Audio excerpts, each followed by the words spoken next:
Hey, Chit Chat listeners, the all-in-one investing platform public.com recently launched options trading, and this is your final reminder that you can get a rebate of 18 cents on every contract traded. All you have to do to lock in your lifetime rebate is activate options by March 31st. It's simple. Create a public account, activate options, and you're set for life. Then, every time you trade options on public, you'll earn 18 cents per contract. Plus, unlike other investing platforms, there are no commissions or per contract fees. So instead of paying big fees to place options trades, you actually get something back. Get your lifetime rebate of 18 cents on every options contract traded, but hurry, you only have until March 31st at public.com. This is paid for by Public Investing. You must activate your options account by March 31st for revenue share. Options are not suitable for all investors and carry significant risk. Full disclosures are in the podcast description. U.S. members only.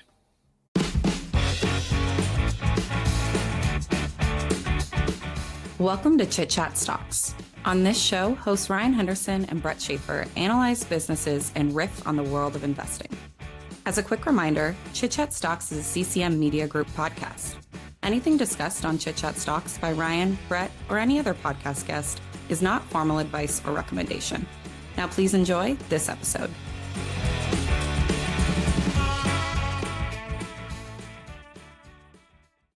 All right, welcome in everyone. This is another edition of Chit Chat Stocks. My name is Brett Schaefer, and as always, I'm here with Ryan Henderson. And surprise, surprise, we are talking different stocks today, some new ones that have been on our radar. And if you look at the title today, these are two stocks that Ryan has been buying. Actually, they are in his portfolio. And before you turn things off, it is in the home building sector. And I know that's not as sexy as maybe super microcomputer, NVIDIA, or stuff like that. So Ryan, maybe as a tease for the listeners, why should investors be excited to invest in a stodgy old, boring, commoditized industry like home building?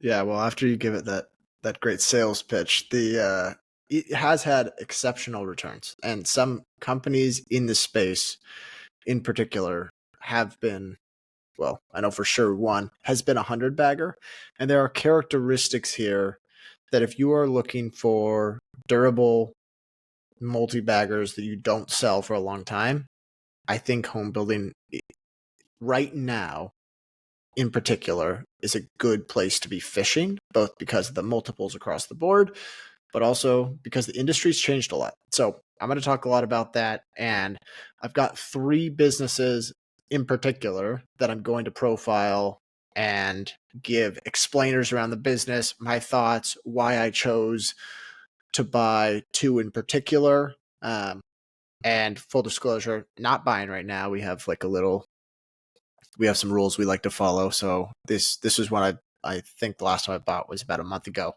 So not buying currently for that reason. Not as if I'd be moving the stock anyways, but just to be cautious in case this show got really popular for some weird reason. So I'll leave it there. Home building, sexier than you might think. Exactly. So we talked recently about a professional investor that has done well over the long term. And one of the things he bought was a home builder. So we looked at this sector back in 2022. To be honest, it was probably a better time to buy because some of the stocks were really cheap. But we were a little sour on it for various reasons. But what got you more interested now? Was it, I see some of your answers here, but was it the fact that they were more resilient to the mortgage rate hikes, or maybe, where do you want to start? Or we might go to some other directions, later. Well, yeah, a couple of things happened. So I think everyone knows what happened with interest rates. Mortgage rates jumped pretty quick in short order, which made me a little cautious around home builders. And I think probably made everyone cautious. And that's why the multiples really compressed last year, and probably rightfully so. But as we came out of it, a lot of the home builders came out last year and basically said demand wasn't as rough as everyone expected. They said we're still seeing really good demand, especially for entry-level homes. And there's a couple of reasons for that I think we can get into, but it's sort of past that test of rates jumping from 3 to 8%. And that was one of the things that got me interested. The other part is, you mentioned it. We talked about an investor, Norbert Liu. I think that the episode that we did on him is titled The Best Investor You've Never Heard of. He had sort of this famous write-up now on Value Investors Club about NVR. And really, he made a huge bet on NVR. I think it was north of 30% of his portfolio when he first bought in the 1990s. And he held it for almost 20 years. And anyone who doesn't know NVR, just look up NVR stock and then hit max on Google or go to FinChat.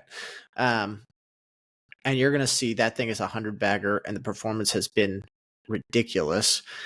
And it just reading that write-up, even though it's 20 years old, makes you realize that home builders do have some qualitative factors or some qualitative characteristics that make them pretty attractive, especially the bigger ones. There's some competitive advantages.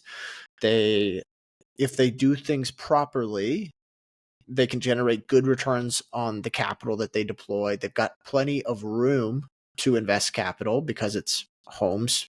There's plenty of land in America, and they're not really at the risk of being disrupted by new technology. There's no risk of like cheap labor or there's no China risk like a lot of the other businesses we've been looking at lately, and valuations can get pretty cheap. So because people are kind of afraid of them, these end up being pretty attractive. And so I kind of just started digging through, researching a whole bunch of home builders.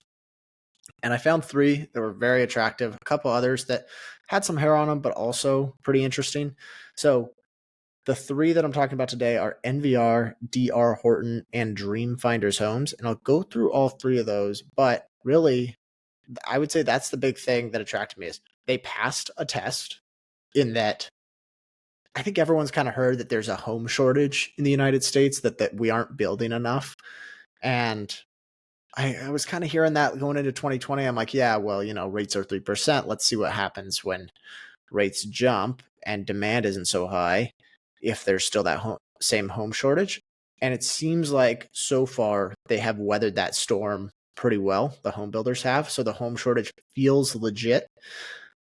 And I'd say that's probably what's got me digging in here. It feels like we're buying after a time when potentially the economy has shown that it can be immune to difficult economic conditions.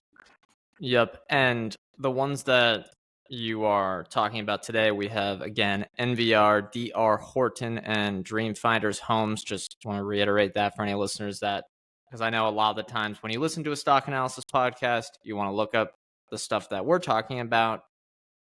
I'll hopefully use our research. Hopefully we give some nice insights here, but you're going to look up yourself. So NVR, DR Horton, and Dream Finders Homes. I will say there are some characteristics that you're going to talk about here that has helped these type of companies weather economic storms better than others in the past, and hopefully will in the future. But that's getting a little bit ahead of ourselves. Let's talk about what home builders do, because I think people imagine, and these people exist, the single person building a home like it was back in the day. But right now, in modern times, it's become much more, I would say, scaled, industrialized a little bit, commoditized from a point of you're not just coming from scratch, building an individual home. There's commercialized, economies of scale here. I guess. Yeah, Yeah, commercialized is probably a good way to put it as well. So what do home builders do? What are the value they are providing to all their different stakeholders? Yeah, I think like most people, when I hear the term home builder, I picture a group of people in construction uniforms doing the work themselves, drafting up the plans, the blueprints for building a home, going to Home Depot or wherever to acquire the materials, maybe getting a subcontractor here or there to help with wiring or plumbing or whatever, and then building the homes from scratch. That's not really what's going on. So I'm going to steal this quote from our friend Drew from Speedwell Research, because he describes home builders really well. He says, referring to home builders as home builders can be a bit of a misnomer because they don't actually build homes. Instead, they outsource to a network of subcontractors who are responsible for building the homes. Thinking of home builders as home coordinators would perhaps be more apt, as their role is to vet subcontractors, order home designs, locate desirable land, procure materials, oversee the building, provide capital, and then find buyers. Now, I think that's a really great way of describing it, right? Because a lot of these businesses, it's not a construction company. They are, like he says, a coordinator and a facilitator, and they're creating these relationships with all these subcontractors, and they are sales organizations to some degree, right? They've got model homes, they're getting people in the door, they're marketing these new developments, and they're saying, this is what it's going to look like to all these potential home buyers, and they're hopefully selling as many homes as they can. Now, certain home builders, NVR is the one that comes to mind here, and typically some of the other larger ones as well, will do some of the manufacturing themselves. NVR, for example, has some manufacturing facilities that prefabricate walls, build trusses, and do millwork. I had to look, I'm going to be honest, I looked some of that stuff up, didn't know what it all was. Not the biggest handyman here. That's all right. But for the most part, home building, it appears, is a relationships business. Do you have good partners and subcontractors that you can rely on in your area? Have you cultivated those relationships over time if you're the home builder? That's what really differentiates a lot of the best home builders and the most profitable home builders from the smaller private ones that aren't really able to scale as well. So that's kind of the business. Moral of the story here is not a construction business. These are sales organizations. And we're going to talk about some of the differentiators here in terms of why it's not quite as cyclical anymore, but it's really a less cyclical sales organization that's built on your partnerships that you have in your local areas.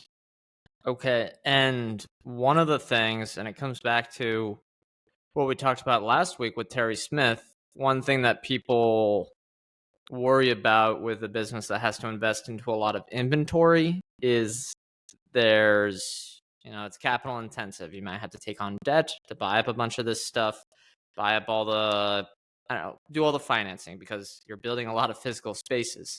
And one of the things that Terry Smith and a lot of other investors say is that good cash flow conversion, converting your earnings into cash flow, cash that you can have, cash that gives you, as some might call it, optionality or the ability to just be flexible and perhaps more aggressive with growth without having to take on a lot of debt. So what are the home builders that you've looked at that people have profiled before as well? Some listeners, if you follow the industry closely, may have heard of this before, with the land option versus the raw land strategy. Maybe try to explain it in detail, but also give some layman terms for anyone that's, hopefully doesn't get confused as a listener. Yeah. So, when I think of a home builder, I had a lot of these kind of pre-existing ideas when I hear the term home builder, and it was you buy up this huge chunk of land, you go out, you develop it, you build homes on it, and you're doing all that yourself. But this land option model has really been popularized over the years, and I think that's probably because of the success that NVR has had with it. Plus, there's just some other advantages as well. But what this means is that instead of going the traditional route of acquiring large plots of land and holding that land on your balance sheet while you develop homes on it, you would instead purchase an option on the land. This typically means you pay 5 to 7% of the land value up front. I think it's increased a little bit. That was from Norbert Liu's write-up originally with NVR, so it might be more like 10% of the land value now. And then you can exercise the right to pay the remainder once the lot was finished and you found a buyer. This model is considered asset light because it keeps the inventory off your balance sheet, which helps during market downturns. And keeps, in another way, inventory turnover higher. I know I was reading Dreamfinder's Homes investor presentations. That's something they harp on a lot, where they're basically want to prioritize getting if we're going to have to put money in, we're going to get it back out as quickly as possible. Yeah, exactly. And there is some caveats. So as the home builder, if you're the home builder, you have to have a partner that's willing to hold the land. And as far as I know, this part was kind of muddled. It wasn't very clear to me. Not all home builders have access to that. So you've got, I think there's land banks that are willing to do this and you pay them certain interest. But if you don't have a great strategy for getting the homes turned over quickly, you're not going to be able, you're going to be paying so much interest on that. It's not worth the money. It's not worth the interest that you're going to pay to the land bank or whatever. So that's one part of it. The other part is, I believe in some agreements, I already mentioned this, but you're paying interest. So you have to, it really has to be worthwhile. You have to be able to turn that home over quick enough that you could, it's still the cheaper option. The real big advantage here is that it's not on your balance sheet. And so why is it bad to have land on the balance sheet? Well, land at best really probably appreciates like 3 to 4% a year in value, you could call it, on a normal And year. there's a lot of variables that go into that. Like, who knows what the migration patterns are going to flip, right, in a certain area or something, or the governments can kind of control that a little bit. Yeah, and it's not earning anything just sitting there. So, there isn't that much upside to just holding land on your balance sheet. The downside, though, is steeper than you would think. Like when I think of, if you just picture a plot of land in your head, you don't really think of that as a volatile asset, but it can really swing depending on the overall housing market, or like Brett said, the migration trends in that area. So I'll use and local businesses could start up. I know we use Seattle as a reference just because we're from there. It depends, if Amazon wasn't started there, what would land values be like there, right? There's going to be some variables outside of your control. Exactly. I'll use the founding story of Dreamfinders Homes here as an example. So Patrick Zalupski, he's the founder of Dreamfinders Homes. He started the company in 2008, right in the heart of the housing crisis. So he took out a $200,000 loan from the Clay County Housing Finance Authority to help build affordable homes. With the loan, Zalupski bought 3 home sites in Jackson, basically I think it's the greater Jacksonville area, for $25,000, I believe, a piece. Pre-GFC, that land was going for $80,000 a plot. So he was buying it at a 70% discount. Now think if you're holding that land on your balance sheet and it's being appraised at 80 grand per plot, and then it's being appraised 2 years later at 25 grand a plot, you're going to have to write down the inventory value, which it's really going to hurt your gap earnings, and obviously and it's probably worth less than what you paid for, I'm guessing. So right. Yeah, it can be very difficult to have that land on the balance sheet, which that's why that land option model can be really attractive. Is if worst case scenario, something like that happens, you forfeit the deposit, but you don't end up holding the rest of the land on the balance sheet. Now that's kind of a worst case scenario, GFC, I would say. But there can be, like Brett said, micro instances of this where maybe something really bad happens in the area, or so there's some bad development that happens really close to it that really marks down the land value. So there are instances like that. Yeah, and if you have a balance sheet like that that's illiquid and you're trying to finance yourself with debt, right? Like if you run into trouble, your cash flow stuff could be a concern, as we'll talk about with Dreamfinders Homes. They did finance a lot of their growth through debt, and it would be, I would say, much more risky if they weren't doing this option strategy, because it gives them much more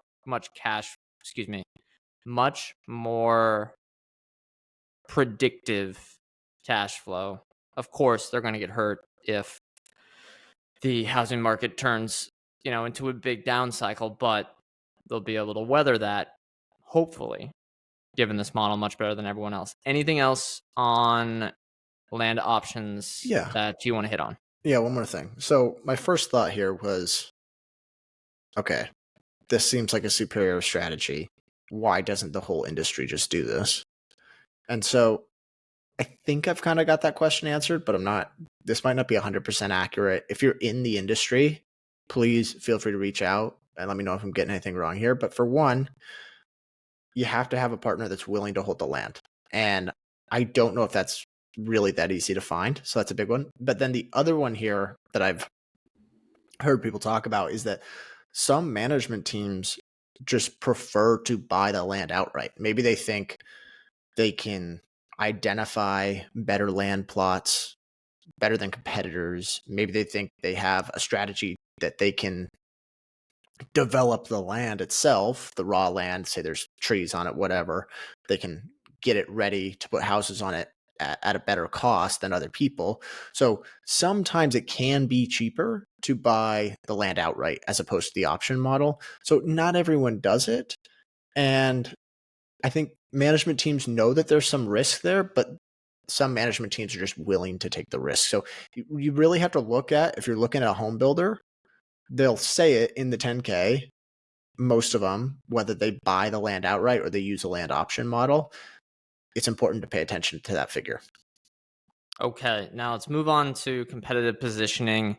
This is an important one for us. It's an important one for a lot of investors. And I think when first looking at home builders, a lot of people, myself included, would say you just look at two housing developments and you go, this looks the exact same. Why can't anyone do this? A lot of people actually can do it, where there's a lot of small players out there still, since it's such a large industry. But you look at some of the stock returns. I see NVR as the classic example, 100 bagger over about 25 years, maybe a little longer.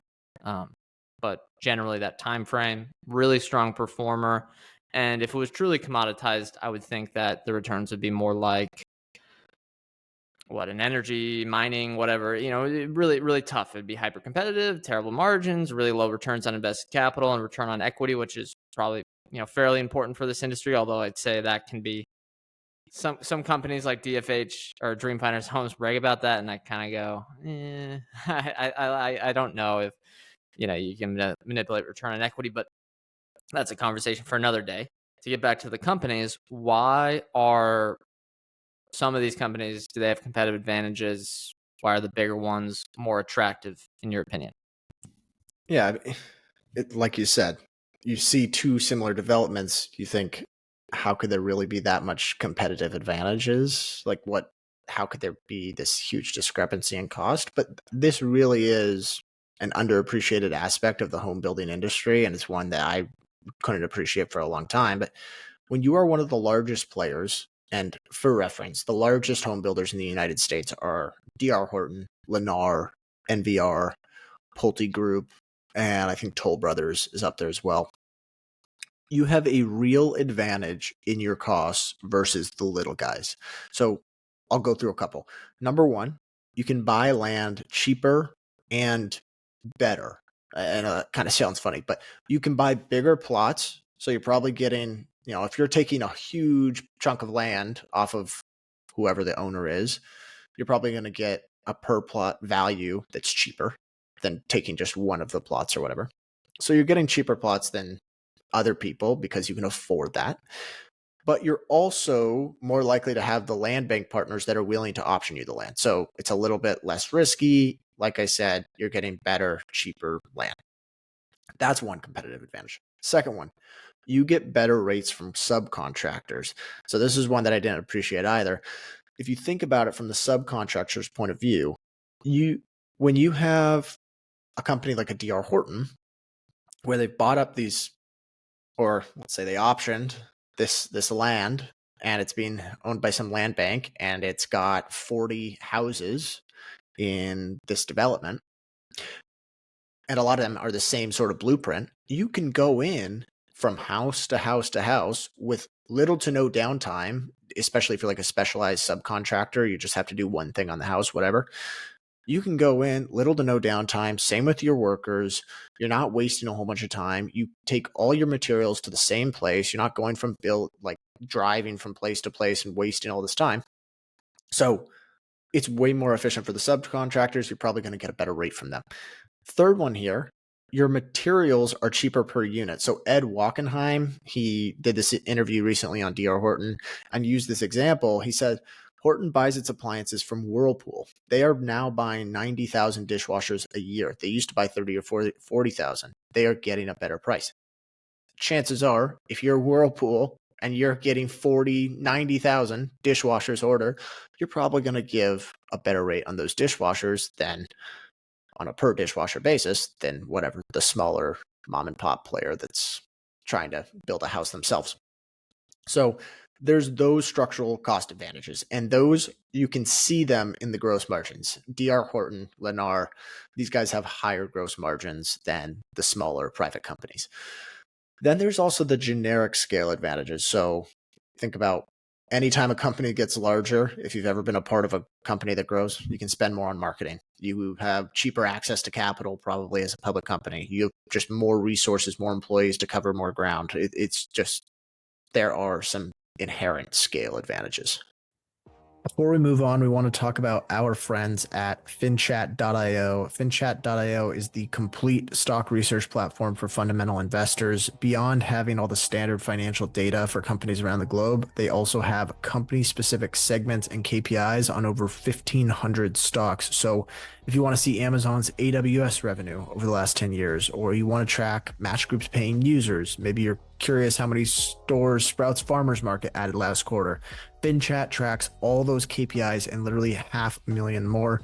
We know that if you're a fundamental investor, you probably track this stuff yourself, but this saves so much time and it has all the data you already need. If you aren't sure where to go, you can also simply ask FinChat. That is their conversational AI powered by FinChat's proprietary data. So that'll save you tons and tons of time researching. They've got stock screening tool. They've got fundamental charting that is best in class in terms of design. I use FinChat every day. I absolutely love the platform. Brett does as well. We both use it as our primary dashboard and the place where we do all our research. So if you want to get 25% off any paid plan, use our link, finchat.io/chitchat. That is finchat.io/chitchat. The link will also be in our show notes. Now, one thing people bring up is the local scale advantages. So how important do you think it is when analyzing one of these home builders to look at not just how big they are nationally, or even if they're in international markets? I'm not sure if any of them are, or versus looking at, say, how big they are in Minnesota. Yeah, the concentration is important. So it's not to say you don't want to be in a lot of markets, but the markets that you are in, it's much better to have one development with 10 homes than 10 developments with one home. You know what I mean? Because you're going to get much better rates from all the subcontractors. So there's some important, it is important to have concentration in certain markets. Now, you look at a company like DR Horton, they have 118 markets in 33 states, but the volume more so comes from specific markets. So they still have those scale advantages, but they just have them in a number of different markets as well. Same with Dreamfinders Homes. This is actually kind of an area where they're lacking a bit, is they've tried to expand into new markets. Those new markets aren't going to be nearly as profitable as Jacksonville is for Dreamfinders Homes. So, they launched into Denver. Denver's not operating at the same profitability or same margin as Jacksonville. So yeah, concentration's a big thing. Establishing relationships and building rapport with subcontractors and material providers in the area is also a big aspect as well. Okay, and maybe I'll save follow-ups and devil's advocates and push back till the end. Let's actually go through the businesses first. First one. Okay, well, I guess you can say what ones you own, but NVR is the first one on your list here. Thoughts on them? What are some interesting things you've noticed when researching them? Yeah, I don't own NVR. This is the one I don't own. We're going to talk about the other two here in a second, but I might at some point. Who knows? This is the best run home builder over the last 3 decades, I'd argue. Maybe some people would argue, some others as well, but they have just been like the top. It seems like they are the home builder that every other home builder is chasing. So they really pioneered, from what I can tell, the land option model, and they are a home builder really in the DC metro area, and they have pretty big concentration there. They've got other markets as well, but the DC metro is where they have the most home closings. And to give some context or a little bit of background here, they actually went bankrupt in 1993, and the CEO at the time, it must have been quite the eye-opening event for him, because he came out of this and said, I'm doing the land option model. I'm not keeping any debt, or I'm going to try to get my debt down as quickly as I can and try to be as asset light as possible. And that's really what they did. And it worked out really well for them. Keep in mind, it wasn't like this was some tiny home builder. They were already one of the biggest, if not the biggest home builder in the DC metro area. So they did have those local economies of scale. And they're a good example of how concentration in that individual market can really help. I talked a little bit about it, how they have those like manufacturing advantages. They build the trusses themselves. They do some of the millwork, the prefabricated walls, stuff like that. So they have the highest inventory turns as well in the industry, and it's not particularly close. They're I think they're at like 3 times. And the next closest that I saw was DFH, who also runs a pure asset light model. But DR Horton, we'll talk about them in a little bit. They do a mix of kind of asset light, raw land purchases, NVR pure asset light. And because of that, because of the high inventory turns and the land option model, they generate significantly higher returns on equity compared to their peers. So if you just do a comp and you look at, I used FinChat for this, and you can just look up home builders and you can pick each one. You can say return on equity and you can see what it's like over the last 10 years. NVR is significantly higher pretty much every year for the last, since 2009. So coming out of the GFC, and they were the only public home builder that remained profitable throughout the entire great financial crisis. So they really have done an exceptional job. Their 10-year earnings per share CAGR is 25%, but they have a slightly more premium valuation relative to some of the other home builders. I believe the EV to EBIT, or the enterprise value to earnings before interest and taxes, is 12 times. So that is, we're going to talk about it here in a second, slightly higher than some of the other home builders. They've earned the premium. And frankly, if they can continue to grow earnings per share at 25%, that's going to be a hell of an investment. It's going to work out great, I would imagine. But yeah, they've done a tremendous job. The only thing here, and the only reason I don't own it, is the cat's out of the bag. I mean, everyone knows this is a business that generates high returns on equity, and it's very resilient. It's survived the GFC and generated profits all the way through it. So investors have rightfully rewarded them with a premium multiple. Okay, so yeah, it's more of, you think they're efficiently priced, maybe, compared to 15, 20 years ago. Yeah, I guess we can look at the rest of these and kind of compare them, but I think there would be a lot of pushback of saying, at least from investors, hey, this one's been 100 bagger, it's trading at a reasonable valuation. Some people get into trouble going after the second best maybe player and not going for the company that's considered the number one in the industry and has been for 2 decades. Yeah, I mean, it's true. They will probably still continue to do well. Of the home builders I'm looking at, I mean, DR Horton is not necessarily, over the last decade, DR Horton might be the better business. It's grown its earnings per share at a quicker rate. And part of the thing here is that, buybacks come into the equation. NVR, when it's trading at a steeper multiple, it just can't reduce share count. Even though it wants to, it just can't reduce share count quite as quickly. So no fault of their own. And maybe they can at an EV to EBIT of 12 times, but investors have rewarded them, rightfully so, a better multiple. The other thing is, I don't love the DC metro area in terms of, I mean, I guess I haven't looked at that closely, and to make some prediction on what population trends are going to look like is probably the wrong thing to do. But some of the markets that Dreamfinders Homes is in have better net positive migration trends. So more people are flooding to those cities than the DC metro area. So that's the only thing that's kind of keeping me. Sunbelt, Texas, Florida, Colorado. But there can be some misleading things where, like, okay, if DC metro area grows 1%, that could be a lot more home sales than if Jacksonville grows 3% or whatever, because it's Right. just nominal matters a lot more than the percentages. Mm-hmm. Okay, let's move on to the second one, DR Horton.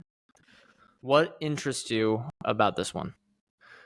A lot. So I really like this one. This is one that I own, full disclosure.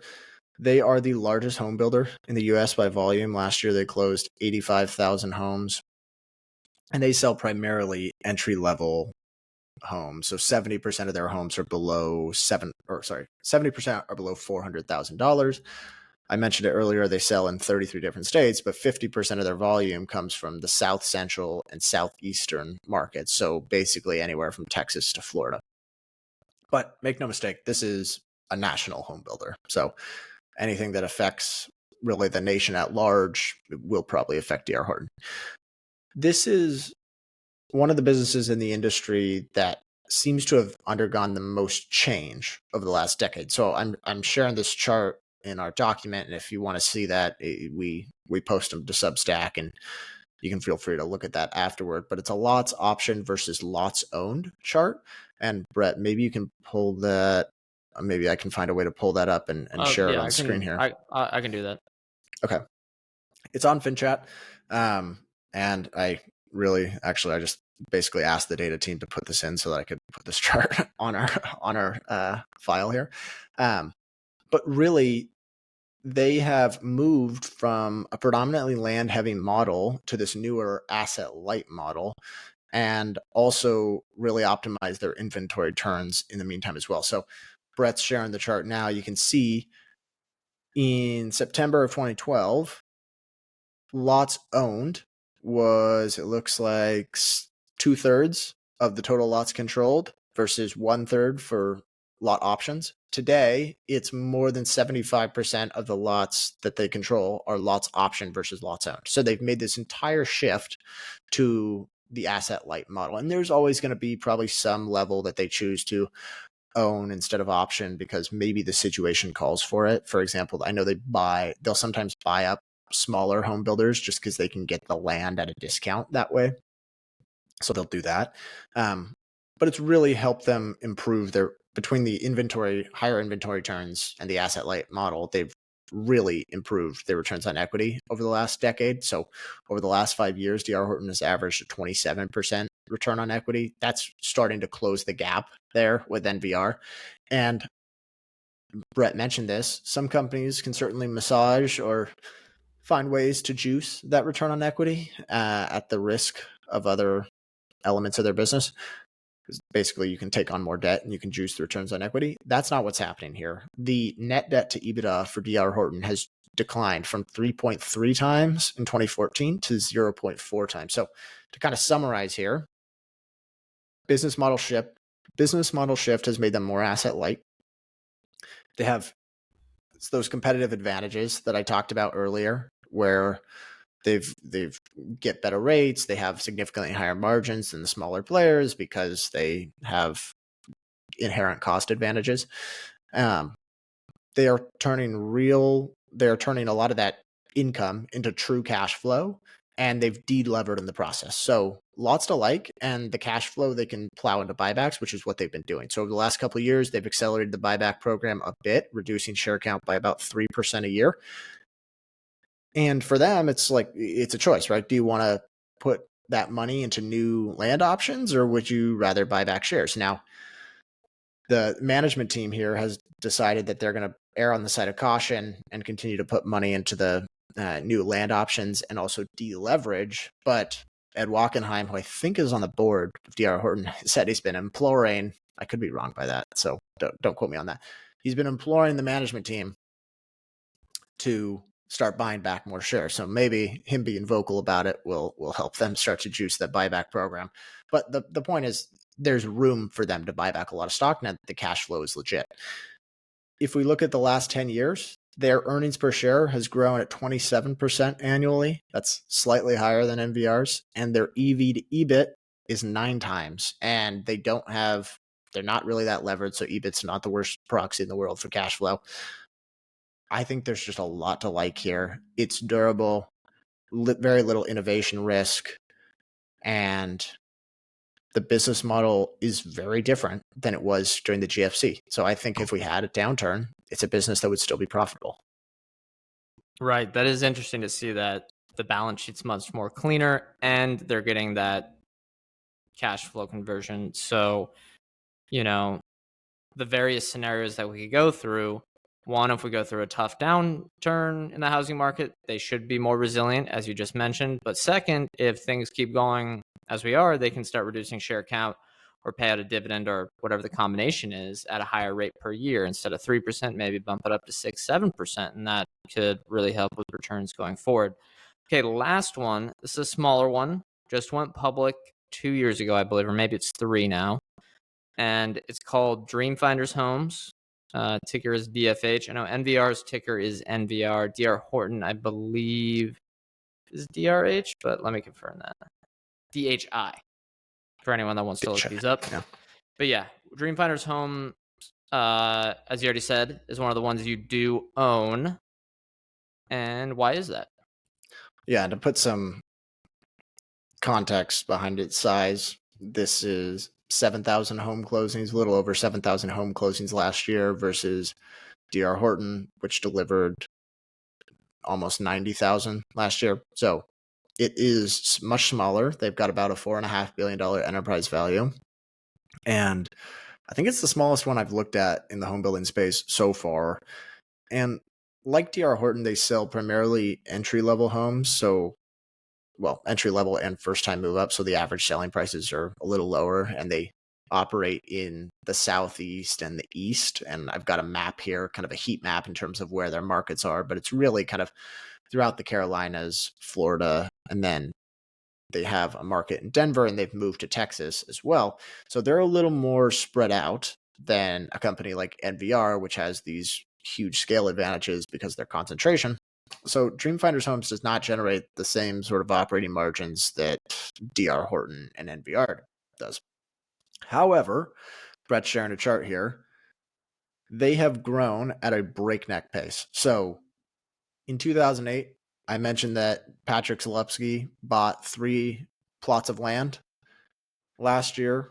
So 15 years later, they're doing 7,000 home closings a year, a little over. So they've actually grown home closings at more than a 60% CAGR over the last, 15 years. So really, really accelerated the growth, especially in their Jacksonville market, but they've expanded into other markets as well. And they actually are one of the few I've noticed that make big acquisitions. And the reason for that, I think, is and Patrick Zalewski's been fairly straightforward about this. It's hard to move into a new market organically. Like if you move to Denver and you're just Dreamfinders Homes, but you're moving to Denver, no one's heard of your name. You have to find those relationships. You have to find the partners. It's not easy to do. Whereas if you buy a home builder in that space, you help them shift to an asset light model, or maybe they're already employing the asset light model, and you have cheaper access to capital. You can kind of buy those existing relationships, buy the land that they might already have, and kind of supercharge the growth that way. So that's been a little bit of the model for them. And I mentioned that Patrick Zalewski's got kind of that unique founding story. And I told you how he bought the land at 70% discount to what it was trading for pre-GFC. But there's this interesting tidbit, which is that Zalewski literally did not have enough money to buy the land outright and just develop the homes and then try to sell it. So he had to basically create this agreement with the landowner at the time that said, I'll give you some of the money now, but I'll buy the rest of it once I've actually sold the home.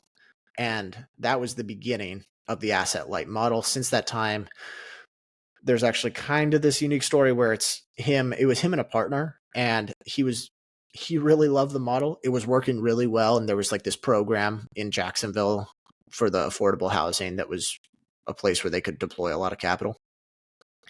But the co-founder was starting to get a little wary about how fast they were growing. So he, I believe, sold the stake to Zalewski. Zalewski now owns 65% of the shares outstanding. But the question, I guess, to ask here is, how has Dreamfinders Homes grown so quickly? And part of that is buying those other home builders, which I talked about. But the other part is that they've chosen to, and it is a bit of a choice, right? So they are willing to invest most of their cash flow into new land options instead of buying back shares or doing whatever with it. And taking on debt. And taking on debt to do so as well. So they've been a little riskier in their growth strategy, and they've moved into less established markets like what they're doing with Denver. So they still generate pretty strong returns on equity, north of 30%. But like Brett just mentioned, they've taken on some debt to do it. They currently have net debt to EBITDA ratio of a little under 1 times. So it's higher than DR Horton, but it's still not bad. It's manageable. I'm the only thing I'm worried about is I think it might be through a like revolving agreement, which means it could be variable rate, which don't love that. But if things work out, if they believe, or if I'm right that they can consistently generate good returns on capital that they put into new land options and new homes, it's going to pay off big time because they trade at an EV to EBIT of 10 times, and it's a much smaller business today, and they are growing their home closings at double-digit percentage each year. It's been 60% over the last 15, but that's not going to continue. Obviously, it's going to slow down. So basically, you've got an EV to EBIT of 10 times on a business that could grow considerably quicker than some of these more mature home builders. They're just taking on a little more risk to do so. And there are some red flags with the business, not huge red flags, but some that you don't find with the big home builders like DR Horton and NVR. What are those? Well, the leverage is one. Like the revolving facility, that's you don't really see that with DR Horton. You could get them into trouble if they go through a real rough patch. Yeah, the other one is there's been, I don't know how much to chalk this up to just like chat forums always being complainers or legitimate concerns, but there's been some complaints about the quality of the builds. So people have said, like, you could look up like home builders, bad houses or whatever on Google, and you'll probably find tons of complaints about people like never buy a home from DFH because they had some problem with the frame or whatever. So them trying to grow at a breakneck pace and trying to turn inventory as quick as they can and generate those high ROEs, if they compromise their brand in the process. And I imagine if I'm buying a home, it's not like you're not buying a candy bar, right? You're going to look who's building your home. So you're going to probably take a good look and examine online, what's a Dreamfinder's home like, try to look up some reviews. That could really damage their brand in the long run. So that's a bit of a risk for me, is basically, are they trying to cut corners? And then the other risk, and we can talk about this, is that yes, they survived and everyone survived, it seems like, a 3 to 8% mortgage jump. However, when mortgages jumped from 3 to 8%, everyone that had a home wasn't looking to move. So existing home inventory shrank as well, right? There's all the demand that was left, most of it had to go to those new homes because no one was exiting their existing homes. So home builders were in a good position. If rates drop now, I wonder how much homes will come online and how much that'll affect home builders. Right. And you see some of the repricing in the rental markets where it's gotten much more aggressive. Prices have come down a little bit in a lot of areas for, say, like monthly rentals, like an apartment building. And they're giving out tons of promotions, like 1 month, 2 month free. So I could totally see that as well being a risk. The thing is, and yeah, I guess to close on that, the story probably isn't entirely over on whether, how the mortgage rate's going from 3 to 6%, 7%, basically a double, how that's going to affect stuff over the long term, over, say, it's been about a year or two. Well, yeah, maybe closer to 2 years now with rates rising this much for a business cycle that's not that long, and we could see some more impact over the next 3 to 5 years. But as you mentioned, I don't think with these three companies, maybe with Dream Planners Homes, if they get into real trouble and they seem to have much more execution risk because they're kind of being more aggressive with growth. So if they really screw things up and the market goes into a downturn, they could run into some issues, especially with that debt. But compared to these other home builders, it seems like if there's a downturn, yeah, some of these companies, NVR, DR Horton, and DFH are going to have earnings probably not grow for a little bit, but it's not like they have an existential risk, given that they can just slow down. They might be a little bit less profitable, but they can work through any downturn. And I think maybe the bigger question is the long-term demand for new homes. And I guess how do you think about it all? Is it a big part of the thesis stuff like migration patterns within the US, immigration from outside of the US into the United States, as we've seen? It's probably the biggest political football of, maybe not just a football, but the biggest political issue at the moment. Although it does kind of pop up every few years of, a large number of people coming into the United States. That's obviously going to help home builders over the long run, at least. And then also the demographic stuff. So I know I saw a good chart from DFH that I'm sure you've seen that we're in peak millennial family formation, which means home formation. Do you see that as a potential or a little bit of a risk? Because I feel like when I look at that chart, you go, okay, well, in 3 to 4 years, there could be a little bit of a vacuum there. So curious if that's a big part of the thesis here, or given that those are kind of on the edge, do you think these home builders will be fine? They don't have to grow to succeed? No, well, they don't have to grow for this to be an okay investment. NVR, let me check on FinChat right now. Yeah, the EPS, so the earnings per share estimates, it's not expected to grow for the next 3 years, according to consensus estimates. It's still going to be fine. They can buy back plenty of stock if that's what they do. Same for the other guys as well. In fact, they could probably buy back more, assuming that they continue to earn similar amounts of cash flow to the last couple of years. I don't really concern myself too much with the big overall migration trends. It seems like we're pretty underbuilt right now, and that seems to have kind of shown itself over the last couple of years, and still seeing strong demand despite the percentage of one's paycheck needed to go to a mortgage today is like 50% versus 25% 2 years ago, right? And the fact that there's still that much demand for entry-level homes is pretty remarkable. I think that's a testament to both the local places that they're in, but also the fact that there isn't that many options and people constantly want to buy homes. And so unless the US's population fell off a cliff and the population of Jacksonville and stuff like that fell off a cliff, I think household formation's going to be probably pretty consistent. I wouldn't expect a huge change there, and I don't think about it that much. Yeah, it seems hard to predict because some of it's what kind of the government decides, right? Some of it is just shifting. It would be almost like reading the tea leaves to try to predict whether people are going to move from, in the last few years, they moved from California to Texas as the big example, just because those are two of the biggest states, but from other areas as well.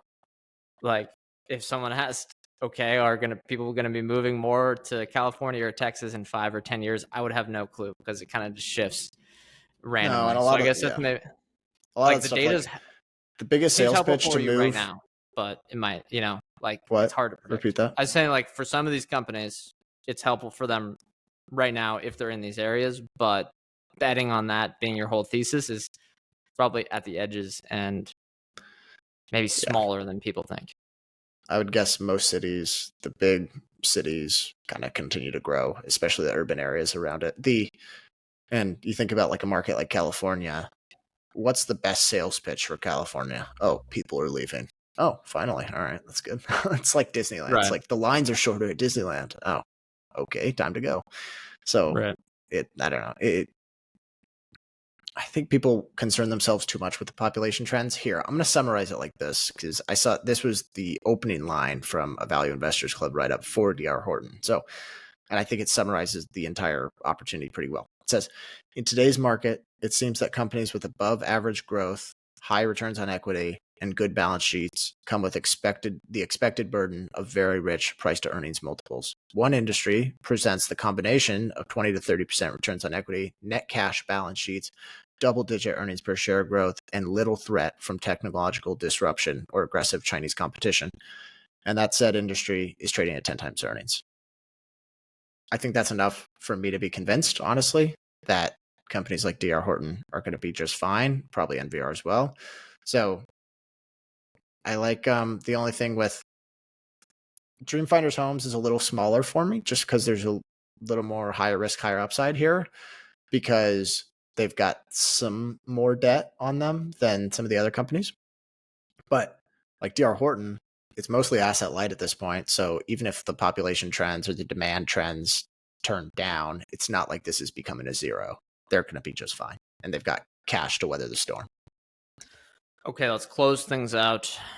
Final question. What are you looking for as reasons to sell?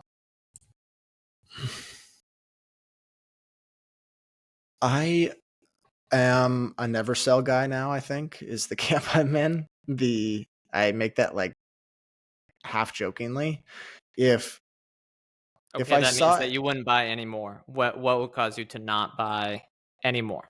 Obviously, valuation could go up 4x, but what will cause you to be okay? I got it new depends on cash which coming company. in. Yeah, It depends on which company. So for DFH, I've noticed a couple of yellow flags just around like business practices. And if I started to get the sense that they were like scammy in any way, like any any more yellow flags, I think I'd put the brakes on buying shares. The other part is if that interest expense starts to really creep up as a percentage of their revenue, I would get concerned because that's always risky. The idea here is that these are asset light, less levered companies, so hopefully they're not quite as at risk. For DR Horton, I don't really know what would scare me off. I mean, if I started to see a couple of years where EPS was just going nowhere, I guess it kind of depends with what the stock does, but I would maybe buy a little more as long as I think the business is still intact, because I think long term they're all well positioned. They have the competitive advantages. Like if housing, the one good thing about having a competitively advantaged business is that if the industry struggles, they are not hurt as much as the little guy, and they'll probably still share. So in DR Horton's case, they would be in a much better position than a lot of their competitors. And I imagine they would be able to build even more homes coming out of it. So I'm not exactly sure what would cause me to sell DR Horton yet. If they really just didn't buy back any stock, I'd be kind of bummed. It would probably stop me from buying a whole lot more, but that doesn't seem to be the direction they're heading. All right. And big news. Ryan's officially a never sell guy. Is this I'm in the sign of the camp. top, everyone? Right? No, I'm just kidding. It could be. It could be for sure. I don't think the toppy never sell people are buying boring old home builders. I think it's more, I just care a little less than when we were managing other people's money. Like, I'm not looking at it on a daily basis. I'm not. So And you got the cash flow coming in. Yeah, to me, it just feels like the never sell approach works better in that kind of scenario. Would you buy any of these? I think so. The one thing that keeps me, or one thing I prioritize a lot is cash flow conversion and having really good working capital advantages. And even though comparatively DR Horton, DFH, NVR have better cash flow conversion than their competitors, it's not supreme in the general sense versus any other businesses. So I kind of prioritize that and asset light you know, like you mentioned, they're more asset light, but not too, like in general, they're not that asset light. So I think that keeps me out a bit. But valuations are still reasonable. Yeah. Yeah, and DFH is not, their cash flow conversion's worse just because of how much they're reinvesting into land options. But right. If you believe that they're able to sell those homes the same way they have in the past, it should be worth the money. But yeah, it's like, yeah. NVR, I mean, they have 100% free cash flow conversion. So yeah. So they're a little software business wrapped as a home builder. Yeah, that's what everyone says. They always say this is like a software business, but I think software just isn't as good of a business as everyone thinks, where they're like, this is such a good business. It's like a software business. And I'll push back on that. It's the 10th time we said that. And say software businesses inherently are great. But some other ones are good too. Most of them are poorly run. That's fair. Because I mean, it's just, yeah. As long as the product's good, hey, that's just pure profit. And they can have better than 100% cash flow conversion, which is quite advantageous. But I'd say in general, I could see myself owning these. I like all three of these. But you just like buying the dip on things, man. No, yeah, it's not down enough. I try to work through that. That is something that, yeah. It's not a dating conglomerate, so you can't buy it. I mean, I think they'll do fine over the long term. I don't know. It's, you can't buy everything. It's a little boring. So I hope this show did not bore people so much that they wouldn't buy it. Or maybe, you know what? Maybe that's better for me. Yeah, you don't want anyone to buy these. I mean 27% earnings per share CAGR over the last 10 years for D.R. Horton. If that's boring, yeah, I'll take boring all day. The comp is decent versus, I mean, it's not exactly the low of the GFC, but it's coming out of the great financial crisis. So 2014 is not that bad. Yeah. But yeah. I mean, they seem to be well run. Yeah. I wouldn't be surprised if they outperform, especially, well, I guess I always think in the lens of outperforming the market, but in reality, that's not what actually matters because you don't take home outperformance. But I could see them doing very, very solid absolute returns, but given the market is trading at 28 times earnings, saying that as, S&P, I mean, these seem very attractively priced compared to that. Wouldn't be surprised. Yeah. All right. Well, I think that's all I got. What's our next stock that we're going to be covering at any point here? I guess you got anything on your radar? Yeah, from us, I have, and people are going to be surprised because they probably heard this name, but it's actually not their business model anymore. It is GoGo Aviation, which it's not. In-flight entertainment. Yeah, they used to own that, but they don't anymore. It's actually a much more interesting model, and there's a big narrative out there that Starlink is going to crush them, along with the Starlink adjacent companies. But I've been doing some research. I don't know if I've come to a conclusion yet on whether Starlink is not going to crush them, but there seems to be some misleading information, and I think they might be trading at 5, 6, 7 times earnings a few years out. So a new Brett value pitch. All right. Yeah, could be that. Yeah, we'll have to find a good way to tease a niche internet play as the title. But let me hit the disclosure before we get out of here. We are not financial advisors. Anything we say on the show is not formal advice or recommendation. Ryan, I, or any podcast guests we have may hold securities discussed in this podcast, may have held them in the past, and may buy, sell, or hold them in the future. Thank you, everyone, for listening, and we'll see you next time.